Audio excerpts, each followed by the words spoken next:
Ghosts of a Forgotten World. The Grand Archive of Galactic History on Centauri Prime was considered the most comprehensive collection of knowledge in the known universe. Its crystalline towers house the collective memory of 1,000 civilizations spanning millions of years. Yet in its vast database, humanity warranted barely a footnote, just another species that had flared briefly before extinguishing itself. Humans of Earth. Classification extinct. Last confirmed contact 327 standard cycles ago. Cause of extinction: self-annihilation through weapons of mass destruction. Threat level: historical reference only. Archon Zalvex, High Historian of the Galactic Confederation, had recited this entry countless times during educational tours. The tale of humanity served as a convenient cautionary example, a primitive species whose technological advancement outpaced their wisdom. Their disappearance was unremarkable in the grand tapestry of galactic history, until today. Archon, you need to see this. The voice belonged to Vexloria, a junior researcher from the Andromeda Wing. Her four-fingered hand trembled as she extended a data crystal. The deep space relay in Sector 42 detected this signal pattern. It doesn't match anything in our records. Zalvex's irritation at the interruption faded as he inserted the crystal into his terminal. A sequence of energy pulses filled the screen, structured, deliberate, and unsettlingly familiar. Run a pattern analysis, he ordered, throat membranes fluttering with unease. The computer responded instantly. Pattern matches dormant protocol Lazarus with 99.8% certainty. Origin: Human Space Command, Earth, Sol System. Impossible. The Sol System had been quarantined centuries ago after the devastating nuclear exchange that rendered Earth uninhabitable. Regular patrols confirmed the system remained a radioactive graveyard, a monument to self-destruction. There must be some mistake, Zalvex muttered, his 6 eyes blinking in sequence. Perhaps an echo signal bounced off an asteroid field, or an equipment malfunction. Vexloria hesitated before speaking. Respectfully, Archon, I verified the signal through 3 independent arrays. And there's more. She pulled up additional data. The signal originated not from Sol, but from the edge of the Perseus Void, a sector we've never properly explored. The Perseus Void. Even hardened space travelers spoke of it in hushed tones. Not truly a void, but a massive interstellar cloud that blocked both light and scanner signals. The Confederation had mapped its edges, but never ventured deep within, deterred by the navigational hazards and prohibitive costs. This means nothing, Zalvex declared, dismissing the data with a wave. Ancient automated beacons can activate randomly. Document it as an anomaly and move on. But Vexloria didn't move. Sir, with respect, I think we should investigate. Based on what? A signal that resembles a communication protocol from an extinct species. Do you realize how many resources an expedition would require? Based on this, Vexloria produced another crystal. I accessed the sealed archives. There have been 7 similar anomalies in the past 50 cycles, all dismissed as equipment malfunctions. When mapped together, they form a pattern, a deliberate one. Zalvex felt a chill across his exoskeleton. Accessing the sealed archives without authorization was a serious offense. That Vexloria would risk her career meant she truly believed this discovery was significant. 3 days later, the research vessel Stellar Inquirer hovered at the edge of the Perseus Void. Despite his initial reluctance, Zalvex had authorized the expedition, privately funded to avoid bureaucratic questioning. If nothing else, he could satisfy his curiosity and put these ridiculous notions to rest. Deploying sensor drones, announced the pilot, a Regelian with natural navigation abilities evolved for space travel. Maximum range. Vexloria stood beside Zalvex on the observation deck, her posture tense with anticipation. The signal has strengthened since we arrived. Whatever's generating it knows we're here. That's quite an assumption, Zalvex replied, though his dismissive tone lacked conviction. The ship's AI interrupted. Unusual energy reading detected. Drone 3 has visual confirmation of an object. Displaying now. The holographic display flickered to life, showing a blurry image that slowly resolved into a defined shape. Sleek, angular, and unmistakably artificial. A vessel of some kind, but unlike any in the Confederation registry. Magnify, ordered Zalvex. As the image sharpened, silence fell over the bridge. There, emblazoned on the hull of the mysterious craft, was a symbol, a stylized representation of Earth, encircled by stars. "It can't be," whispered Zalvex. "Incoming transmission," announced the communications officer, breaking the stunned silence. The view screen activated, but showed only darkness. Then a voice spoke, not through the ship's translator, but in an ancient language that hadn't been heard in the galaxy for centuries. Despite this, Zalvex understood perfectly, thanks to his historical linguistic training. "This is Captain Ilara Rise of the Earth vessel Phoenix Dawn. You are trespassing in sovereign human space. State your intentions." Human space. The absurdity of the claim jolted Zalvex from his shock. "This is Archon Zalvex of the Galactic Confederation. We are responding to an unusual signal. Identify yourself truthfully. Humans have been extinct for over 3 centuries. A pause, then a sound that Zalvex recognized from historical recordings as human laughter. Sharp, cold, and entirely without humor. Extinct. The darkness on the screen gave way to light, revealing a figure that sent gasps across the bridge. A human female stood before them, but not as they appeared in historical records. Her skin had a faint metallic sheen. Her eyes glowed with an internal light that shifted between blue and violet. When she moved, there was a fluid precision that seemed both organic and mechanical. "As you can see, Archon, reports of our extinction were greatly exaggerated." "Impossible," Zalvex whispered. "The Confederation monitors Sol system. Earth is uninhabitable. Earth Prime is precisely as you left it, a radioactive reminder of your Confederation's non-interference policy." The bitterness in her voice was palpable. But humanity never put all its eggs in one basket, as the old saying goes. Vexloria stepped forward. "You've been hiding in the Perseus void all this time." "Not hiding. Evolving. Preparing." Captain Rice's expression hardened. "When the Eldar Armada attacked Earth 3 centuries ago, they believed they had eliminated humanity. A regrettable miscalculation." Zalvex felt the deck tilt beneath him. "The Eldar? No, that's not. The historical record states humans destroy themselves. History is written by the victors, or in this case, by those who believed they were victors." Captain Rice's augmented eyes narrowed. "We know the Confederation blamed our extinction on civil war to cover their complicity. We know the Eldar acted with the Confederation Council's tacit approval." "That's a grave accusation," Zalvex protested, though doubt had begun to gnaw at him. There had always been inconsistencies in the official account, details that didn't quite align. Not an accusation. A fact. Captain Rice turned slightly, revealing more of the bridge behind her. A bridge crewed entirely by humans whose appearances ranged from nearly baseline to extensively augmented. "We recovered the complete diplomatic archives from Earth Prime before we withdrew, including the Council's authorization for the Eldar to contain the human threat."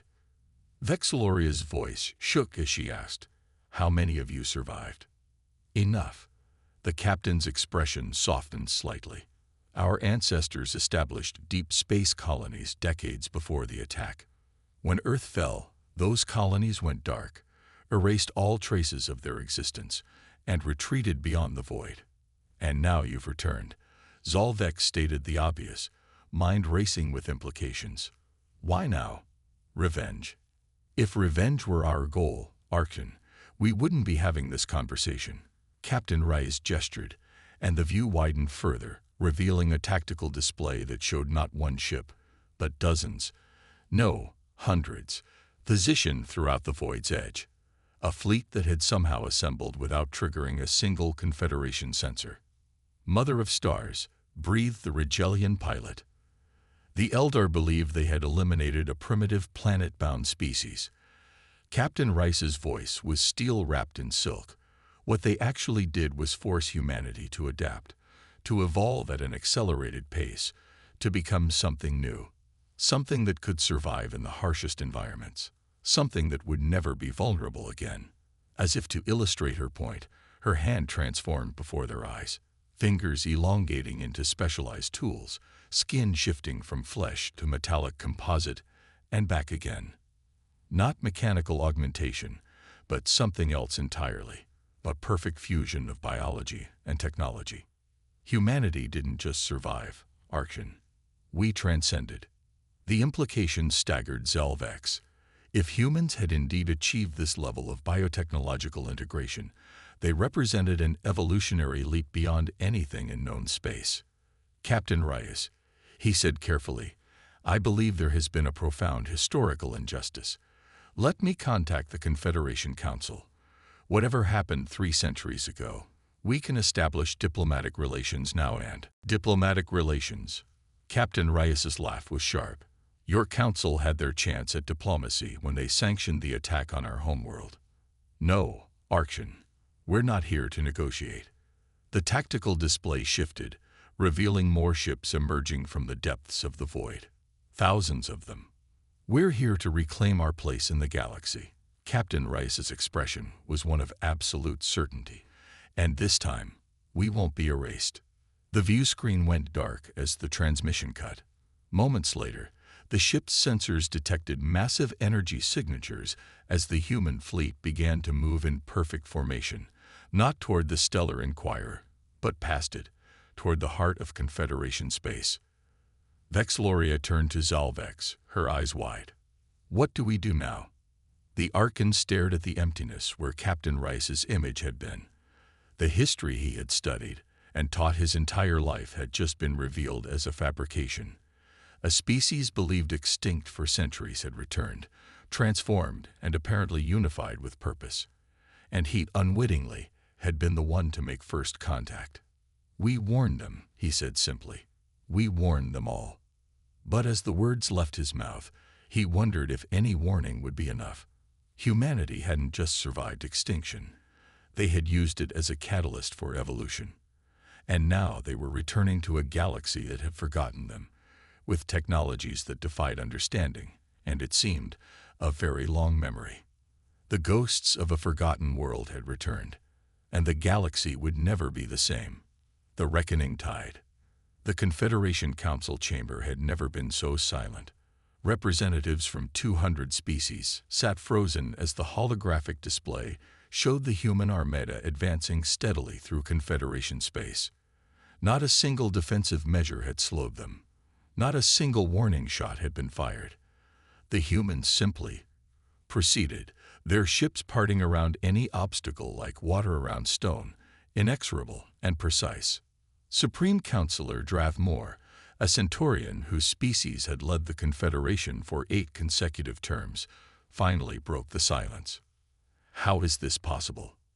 He demanded, slamming a gnarled fist onto the polished table. An entire species cannot simply disappear for centuries and return with technology that outclasses our best defenses. Archon Zalvex stood before the council, still shaken from his encounter at the Perseus Void. With respect, Counselor, they did not simply disappear. According to Captain Rice, they withdrew deliberately after the attack on their homeworld. Attack? Dravmore's face contorted. What attack? The historical record clearly states. The historical record is incomplete, interrupted Vexloria, who had been granted special permission to address the council. Her academic robes seemed out of place among the political regalia that dominated the chamber. I've been reviewing the sealed archives since our return. There are inconsistencies in the account of Earth's destruction. A murmur spread through the council chamber. Elder Kral of the Tholian Ascendancy leaned forward, his crystalline form catching the light. Speak plainly, researcher. What inconsistencies? Vexloria projected a series of documents onto the main display. These are communications between the Confederation Council and the Eldar Imperium from 3 centuries ago. They reference a plan called Operation Firebreak, a coordinated strike against human military installations. The Eldar have been extinct for over a century, protested Dravmor, consumed by the same civil war that destroyed them. How convenient that they cannot refute these alleged records. The records were authenticated by our own systems, Zolvex replied firmly. And they align with what Captain Rice told us. The Eldar may have led the attack, but they did so with Confederation approval. Before Dravmor could respond, the Chamber's emergency alert system activated. A harried communications officer appeared on the main screen. Counselors, the human fleet has entered the Proxima system. They've bypassed all defensive installations without engagement and are on course for Centauri Prime. Estimated arrival: 6 hours. The chamber erupted in panic. Proxima was just 1 jump away from the seat of Confederation power. If the humans could cross that distance in 6 hours, they were moving at speeds thought theoretically impossible. Deploy the Grand Fleet, ordered Dravmor. All available ships. We cannot allow them to reach Centauri Prime. Elder Krell's crystalline form vibrated in what his species recognized as laughter. To what end, Supreme Counselor? Did you not observe how their vessels moved through the Orion defense line? Their technology is beyond ours. If they wanted to attack, we would already be at war. Then what do they want? Demanded Dravmor. As if in answer, every communication device in the chamber activated simultaneously. On each screen appeared the same human face. Captain Ilara Reyes, people of the Galactic Confederation. She began, her voice calm, but carrying absolute authority. I am Fleet Commander Elise Reyes of the United Earth Alliance. 327 standard cycles ago, your Confederation sanctioned an unprovoked attack on our homeworld. An attack that you believed had eliminated our species. Images began to play alongside her words. Devastating orbital bombardments, massive explosions consuming Earth cities, millions of humans fleeing in whatever spacecraft could be salvaged. You wrote us out of history, Rice continued. You altered your records to claim we destroyed ourselves, hiding your complicity in what you thought was our extinction. You divided our territories among yourselves. You erased our achievements. You turned us into a cautionary tale. In the council chamber, many representatives shifted uncomfortably. Most were too young to have been present for these events, but the collective guilt was palpable. But humanity survived, Rice declared. Those who escaped the destruction established colonies beyond your sensor's reach. We rebuilt. We adapted. We evolved. The image shifted to show vast habitats constructed inside asteroids, sprawling settlements inside the Perseus void, and humans working alongside advanced AI systems to terraform hostile environments. For 3 centuries, we have watched your Confederation. We have studied your strengths and weaknesses. We have prepared for this day, not out of a desire for revenge, but because we understand now what we did not understand then. Power is the only language the galaxy truly respects. Zolvex felt a chill. This wasn't just a revelation of survival. It was a declaration of intent. We have returned to reclaim our place in the galactic community, Rice continued. Not as supplicants, but as equals. Our fleet now surrounds Centauri Prime not to destroy it, but to ensure you understand the reality of your situation. The displays shifted to show the full extent of the human armada. Thousands of ships in perfect formation around the Confederation capital world. A demonstration of force so overwhelming it rendered resistance futile. In 1 standard hour, a delegation will arrive at the Confederation citadel to present our terms. These terms are non-negotiable. They will establish humanity's sovereign territory, reparations for past crimes, and our position within a restructured galactic order. The transmission ended as abruptly as it had begun. In the stunned silence that followed, Elder Krell spoke first. I suggest we prepare to receive the human delegation. You cannot be serious, Dravmor exclaimed. We cannot surrender to these. These what? Vexilloria challenged. These people whose world we destroyed, these people who, despite everything, are offering terms rather than retribution. They could have opened fire at any time, Counselor. Instead, they're talking. Before Dravmore could respond, the chamber doors slid open. A human figure stood in the entrance, not Captain Reyes, but a tall male with similar biotechnological enhancements. Behind him stood 4 more humans, each differently modified, their postures alert but not overtly threatening. I am Admiral Marcus Chen, diplomatic envoy of the United Earth Alliance, the man announced, his voice resonating through the chamber without electronic amplification. I believe you were expecting us. Your commander said 1 hour. Dravmore sputtered. It's been barely 5 minutes. Admiral Chen's smile didn't reach his eyes. We found it useful to occasionally demonstrate that our capabilities exceed expectations. Shall we begin? The negotiations, if they could be called that, lasted 3 days. The humans presented their terms with precision and an unnerving amount of information about Confederation operations, strengths, and vulnerabilities. They knew troop deployments, economic forecasts, even the private communications of council members. It was as if they had been invisible observers within the Confederation for decades. In a way, they had been. Our scout ships have been moving through your territories for over a century, Admiral Chen explained during a recess. He and Zalvex stood on a balcony overlooking the capital city, the humans seemingly unbothered by the planet's higher-than-Earth gravity. Your sensors never detected them because we operate on principles your science hasn't discovered yet. How? Asked Zalvex, professional curiosity temporarily overriding diplomatic concerns. Our detection systems cover the entire electromagnetic spectrum. That's exactly the limitation. Chen gestured vaguely upward. You look for energy signatures, matter displacement, gravitational distortion. But there are spaces between spaces, ways to move that don't disturb the fabric of conventional reality. Zalvex struggled to comprehend. You're speaking of theoretical physics beyond our understanding. Not theoretical to us. Chen's augmented eyes shifted color as he spoke, indicating some internal process. Necessity is the mother of invention, Archon. When your homeworld burns and your species faces extinction, you either evolve rapidly or you perish. We chose evolution. And now you return to claim dominance over those who wronged you, Zalvex observed. No. Chen's response was immediate. If dominance were our goal, this would be a very different conversation. We want recognition. We want justice. And we want security against future attempts to eliminate us. The Confederation of today is not the same as it was 3 centuries ago, Zalvex argued. Most species represented on the Council weren't even spacefaring when Earth was attacked. True, Chen acknowledged, which is why we're offering terms instead of orbital bombardment.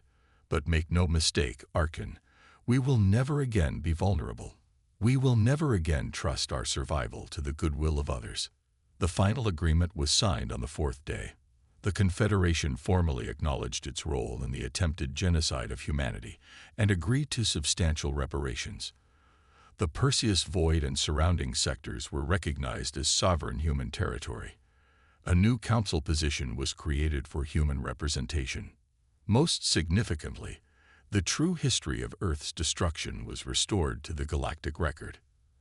As the council session adjourned, Vexloria approached Admiral Chen with a question that had bothered her since the humans' return. Your people could have revealed yourselves at any time over the past centuries. Why wait so long? Why now? Chen studied her with those shifting, augmented eyes. Have you ever heard of the human concept of a generation ship? A vessel designed to sustain multiple generations during interstellar travel, Vexloria replied. An obsolete concept given modern FTL capabilities.